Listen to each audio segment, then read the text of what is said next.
नमस्ते। न्यूयॉर्क के pen station में आपका स्वागत है। आज हम एमट्रैक की एडिरोंडैक ट्रेन से मॉन्ट्रियल जा रहे हैं। ये एमट्रैक की सबसे लंबी और अनोखी यात्राओं में से एक है जो उत्तर पूर्व में होती है। अगले 12 घंटों में हम न्यूयॉर्क से हडसन नदी के किनारे उत्तर की ओर जाएंगे, एडिरोंडैक पर्वत पार करेंगे, लेक शैम्पलेन के किनारे किनारे चलेंगे और अंत में एक अंतरराष्ट्रीय सीमा पार करके कनाडा पहुंचेंगे। लेकिन इस यात्रा में चुनौतियां भी हैं। सीमा पर हमारे पास लगभग 2 घंटे की कस्टम्स जांच है, एक पुराना रेल बेड़ा है और हमारे और मॉन्ट्रियल के बीच 380 मील से ज्यादा ट्रैक है। तो ट्रेन से कनाडा की ओर पूरा दिन बिताना असल में कैसा होता है? आइए एमट्रैक की एडिरोंडैक ट्रेन पर सफर करके पता लगाते हैं। हमारी यात्रा अमेरिका के रेल केंद्र न्यूयॉर्क के पेन स्टेशन और एमट्रैक मोयनिहान ट्रेन हॉल से शुरू होती है। पूर्व फर्ली पोस्ट ऑफिस बिल्डिंग के भीतर स्थित मोयनिहान एमट्रैक ट्रेनों के लिए नॉर्थ ईस्ट कॉरिडोर और पूर्वी संयुक्त राज्य अमेरिका में मुख्य प्रस्थान हॉल के रूप में कार्य करता है। अंदर जाते ही विशाल हॉल और खूबसूरत स्काईलाइट हमारा स्वागत करते हैं। मोयनिहान परिसर 31,000 वर्ग फुट में फैला है और यहाँ से ट्रैक 5 से 16 तक पहुंचा जा सकता है।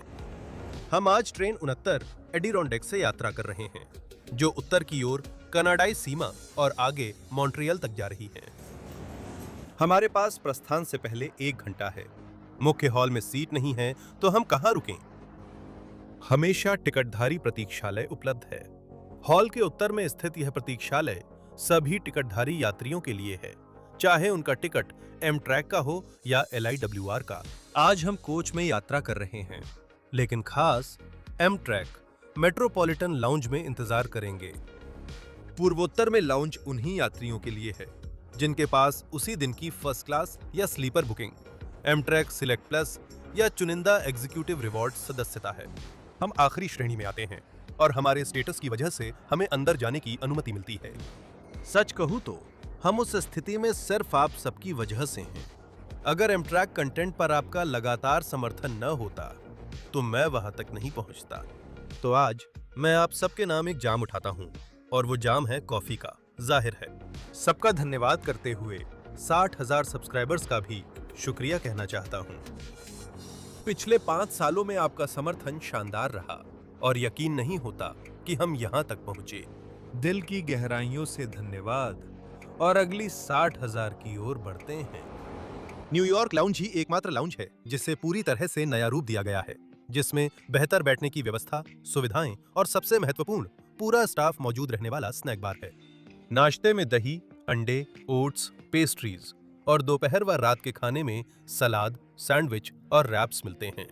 सोडा, जूस, कॉफी भी उपलब्ध हैं। आज नाश्ते में मैंने ओवरनाइट ओट्स, एक चॉकलेट क्रोइसा और एक गिलास कोल्ड ब्रू कॉफी ली। दिन की शुरुआत करने का ये एक बेहतरीन तरीका था और इसके लिए मैं सिर्फ आप सभी का धन्यवाद करता हूं। पहली बोर्डिंग कॉल प्रस्थान से 25 मिनट पहले आती है। एडिरोंडैक ट्रेन से कनाडा जाने वाले यात्रियों को पासपोर्ट और फिजिकल बोर्डिंग पास चाहिए।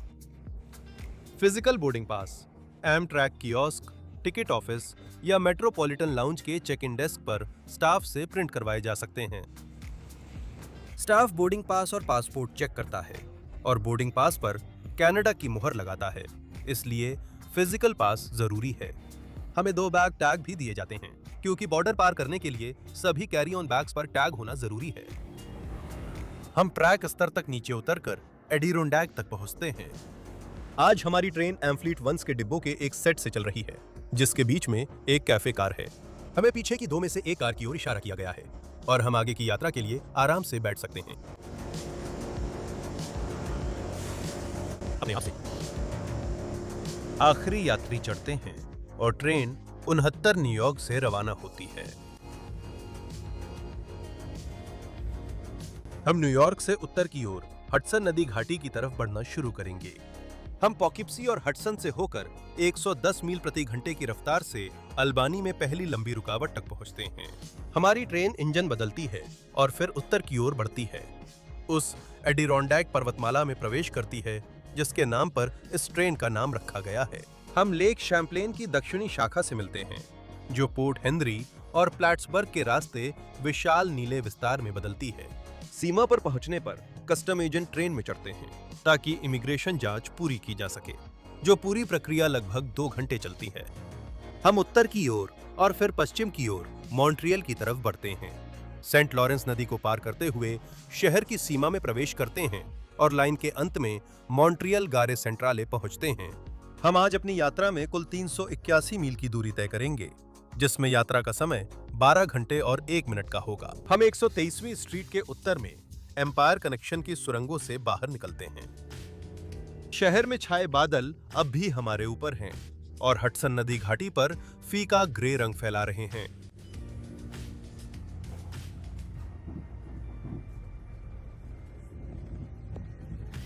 लेकिन हमें ज्यादा देर इंतजार नहीं करना पड़ता, क्योंकि वे बादल जल्दी ही छट जाते हैं। टप्पन जी ब्रिज हमारे ऊपर से गुजरता है और हडसन नदी के सुंदर दृश्य कम्यूटर कॉरिडोर में ऊपर बढ़ते समय दिखते हैं।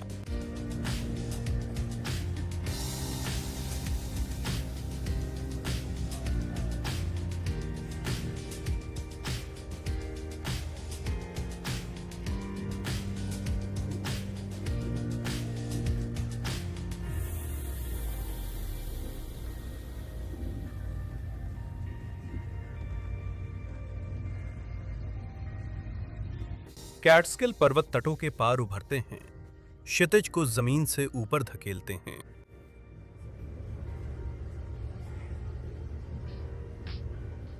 ऑल्बनी के पास हमारी ट्रेन उच्च गति रेल के 2 हिस्सों में से पहले हिस्से में पहुंचती है और 110 मील प्रति घंटे की रफ्तार पकड़ती है। 16.5 मील से थोड़ी ज्यादा दूरी पर हमारी ट्रेन ऑल्बनी में रुकने के लिए धीमी हो जाती है। ऑल्बनी एडिरोंडेक पर पहला और एकमात्र धूम्रपान के लिए ठहराव है। यहीं हम लोकोमोटिव बदलते हैं। न्यूयॉर्क से ऑल्बनी तक एडिरोंडेक 2 लोकोमोटिवों के बीच लगाया जाता है। आगे एक P42 डीजल और पीछे एक P32 ड्यूल मोड। P32 अपने डीजल इंजन या रियर बोगी के थर्ड रेल पिकअप से ट्रैक्शन पैदा कर सकता है। थर्ड रेल इलेक्ट्रिक पावर से लोकोमोटिव्स न्यूयॉर्क के दोनों टर्मिनलों में डीजल ऑपरेशन प्रतिबंध का पालन कर सकते हैं। एक बार जब ट्रेन एल्बानी पहुंचती है तो P32 को ट्रेन के पीछे से हटा लिया जाता है और एडिरोंडेक शक्ति के लिए आगे लगे P42 के सहारे अपनी यात्रा जारी रखती है। अल्बानी में रुकने का समय 50 मिनट है, जिससे स्टेशन के अंदर जाने का पर्याप्त समय मिलता है। स्टेशन में गुंबददार प्रतीक्षालय है, जिसके चारों ओर कैफे, टिकट डेस्क, दुकान और डाकघर हैं। टिकटधारी यात्री स्वतंत्र रूप से आ जा सकते हैं, इसलिए ट्रेन में वापस जाने के लिए बोर्डिंग तक इंतजार करने की जरूरत नहीं है। वापस ट्रेन में ट्रेन 69 रवाना होती है और पश्चिम की ओर मुड़कर हडसन नदी को पार करती है। नई लिविंगस्टन एवेन्यू रेल पुल पर निर्माण कार्य जोरों पर है। नया पुल ऊंचे और चौड़े भार को संभाल सकेगा और 2 ट्रेनों को एक साथ पार करने देगा, जिससे ऑल्बनी की आवाजाही बेहतर होगी।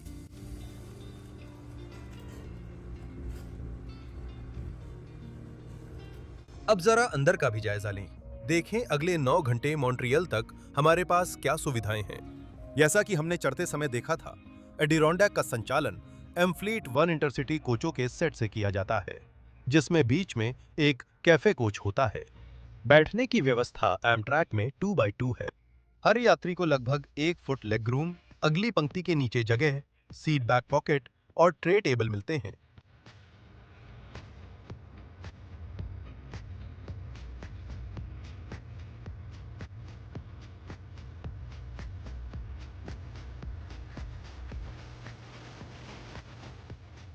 हर पंक्ति के ऊपर रीडिंग लाइट्स और बगल में पावर आउटलेट्स हैं, जिनमें से रीडिंग लाइट्स ऊपर लगे लगेज रैक में बनी हुई हैं।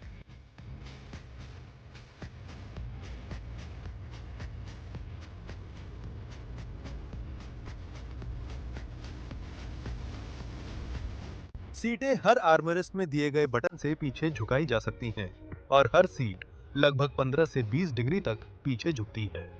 एम्ट्रैक ने वर्षों पहले एम्फ्लीट 1 की सीटों की गद्दी बदली थी, लेकिन नई विनाइल सीट कवर अब फैलने और मुड़ने लगे हैं। खासकर हेडरेस्ट के पास विकृति दिखती है। सीटें लंबी यात्रा के लिए आरामदायक हैं, लेकिन अगर एम्फ्लीट 2 की लंबी दूरी वाली सीटें होती तो और अच्छा होता। एडिरोनडैक पहले एम्फ्लीट 2 पर चलती थी, लेकिन फ्लोरिडियन आने के बाद इस रूट पर एम्फ्लीट 1 लगा दिए गए, जिससे वे डिब्बे लंबी दूरी की ट्रेन में उपलब्ध हो गए। बाकी डिब्बा साधारण है। इसमें 2 बाथरूम, एक लगेज रैक और पीछे एक्सेसिबल सीटिंग जैसी सुविधाएं हैं।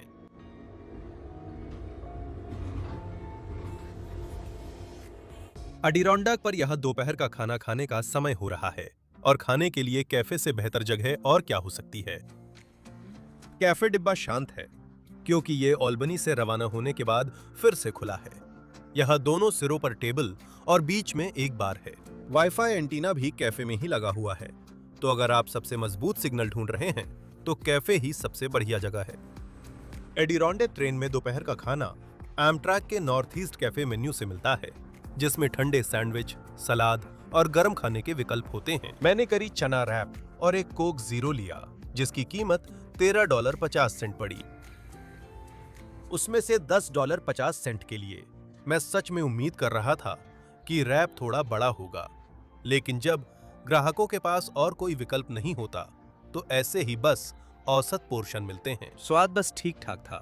करी का स्वाद बहुत हल्का था और उसमें कोई असली सॉस नहीं थी, तो कुछ कौर में सिर्फ सलाद पत्ता और टोटेला ही था। ज्यादा अच्छा नहीं था। और मेयो, मस्टर्ड और केचप के अलावा कोई और चटनी नहीं थी, तो इसे और मजेदार बनाने के लिए कुछ भी नहीं था। यह शाकाहारी और वीगन यात्रियों के लिए अच्छा भोजन विकल्प है। काम चलाऊ है। सैराटोगा स्प्रिंग्स अगला स्टेशन है। यहाँ नया हाई लेवल प्लेटफॉर्म बन रहा है, जो एम्ट्रैक की देश भर में पहुंच सुविधा और सेवा की गुणवत्ता सुधारने की जारी कोशिशों का हिस्सा है। फोर्ट एडवर्ड्स के बाद शैम्पलेन नहर साथ चलने लगती है। यह जलमार्ग लेक शैम्पलेन से शुरू होकर हमें विशाल झील व उत्तर के शानदार दृश्यों की ओर ले जाता है।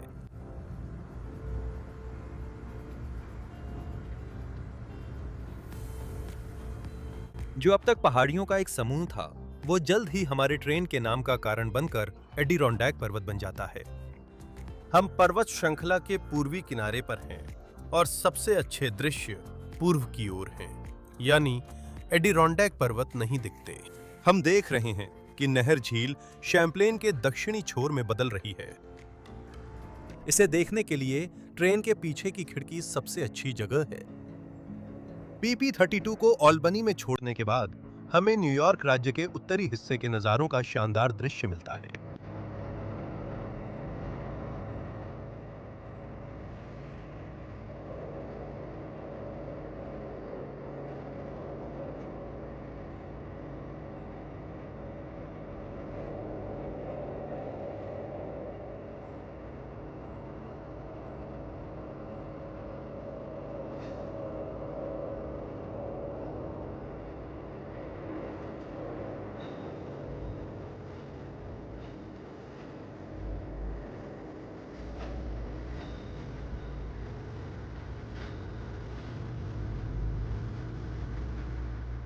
अंत में झील शैम्पलेन अपनी भव्यता के साथ पेड़ों के पीछे से दिखती है।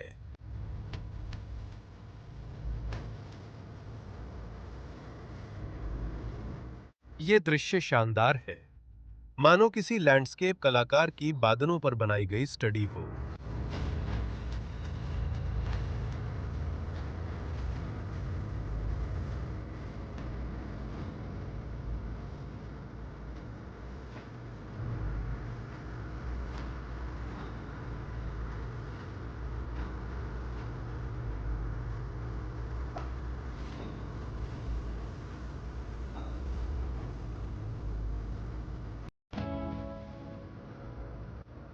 ट्रेन के आखिर में लौटते हुए हम देखते हैं कि पटरियां कटावों के बीच से फिर से जलस्तर तक उतरती हैं।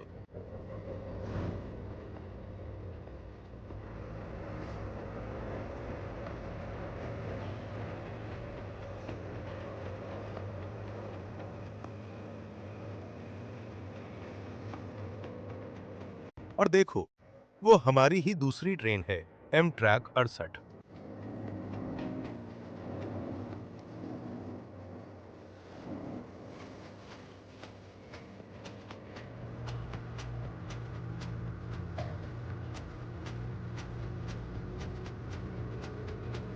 इसी समय क्रू कस्टम्स और इमिग्रेशन फॉर्म लाता है, जिसे कनाडा में प्रवेश से पहले सभी यात्रियों को भरना जरूरी है। अब हम रूज पॉइंट स्टेशन पहुंच रहे हैं, जो अमेरिका का अंतिम स्टेशन है। अगला पड़ाव कनाडा।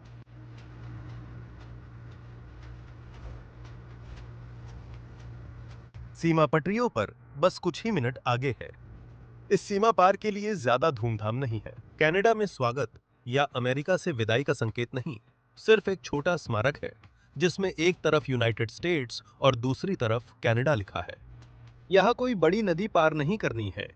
वो अनुभव कुछ हफ्तों बाद मेपल लीफ पर मिलेगा। आव्रजन प्रक्रिया काफी सीधी सादी है। मैंने प्रक्रिया और अधिकारियों के सम्मान में इसका कोई वीडियो नहीं बनाया, लेकिन यहाँ जो हुआ वो बता रहा हूँ। कनाडाई सीमा अधिकारी ट्रेन में चढ़कर गलियारों में चलते हैं, पासपोर्ट व दस्तावेज जांचते हैं और आपसे कुछ सवाल पूछते हैं, जैसे आप कौन हैं, क्या करते हैं और कहां जा रहे हैं। अगर सब कुछ सही रहता है तो वे आपका कस्टम्स फॉर्म ले लेंगे, पासपोर्ट वापस कर देंगे और आपको कनाडा में प्रवेश की अनुमति मिल जाएगी। अगर उन्हें लगे कि और जांच जरूरी है तो आपको ट्रेन से उतरना होगा और अंदर जांच केंद्र में जाना होगा। अगर चुने गए तो चिंता ना करें, ट्रेन बिना आपके नहीं जाएगी। अनुमति मिलते ही एडिरोंडैक ट्रेन कनाडा की ओर आगे बढ़ सकती है। यह ठहराव लगभग ठीक 2 घंटे चला, जो मेरी उम्मीद से कहीं ज्यादा था, लेकिन समय सारणी में इसका ध्यान रखा गया है, इसलिए मॉन्ट्रियल देर से पहुंचने की चिंता न करें। कनाडा में अंतिम हिस्सा लेक शैम्पलेन के शानदार दृश्यों के आगे फीका लगता है। पटरी के पार सब समतल खेत हैं। सेंट लोन लैम्बर्ट में दूसरा आखिरी ठहराव होते ही उपनगर सामने आ जाता है।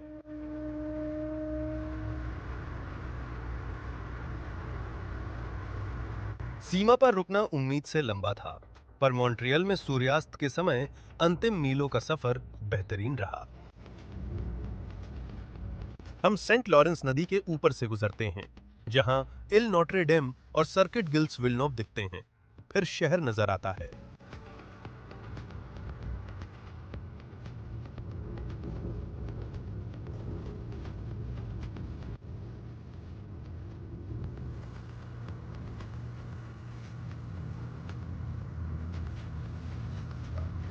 हम शहर के केंद्र से गुजरते हैं। एडिरोंडेक ट्रेन मॉन्ट्रियल गारे सेंट्रल पर मार्ग के अंतिम स्टेशन पर रुकती है।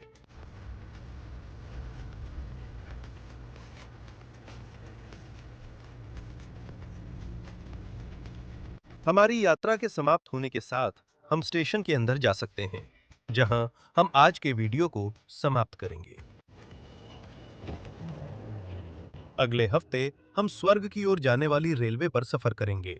खैर, कुछ हद तक। हम पाइक्स पीक जा रहे हैं, जो उत्तरी अमेरिका की सबसे ऊंची रेलवे है और दुनिया की 5वीं सबसे ऊंची रेलवे है। हम 14,111 फीट की ऊंचाई तक चढ़ेंगे। हम सफर का आनंद लेने के लिए आगे की सीट पर हैं, तो मेरे साथ अमेरिका की अल्पाइन रेलवे पर आसमान की ओर यात्रा पर चलिए। खत्म करने से पहले 60,000 सब्सक्राइबर्स को दिल से धन्यवाद कहना चाहता हूं। आप सब कमाल हैं और पिछले 5 सालों के समर्थन के लिए जितना धन्यवाद करूं कम है। अगर आप यहां नए हैं तो मुझे बहुत खुशी होगी अगर आप नीचे दिए गए सब्सक्राइब बटन को दबाएं। यह बिल्कुल मुफ्त है और चैनल को सपोर्ट करने में बहुत मदद करता है। मैं अपने पेट्रियंस और मेंबर्स को दिल से धन्यवाद देता हूं। आप सभी कमाल हैं और आपकी उदारता के लिए आभारी हूं। अगर आप नाम वीडियो में देखना या चैनल को सपोर्ट करना चाहते हैं तो नीचे डिस्क्रिप्शन के लिंक पर जाएं। खैर, आज के लिए बस इतना ही।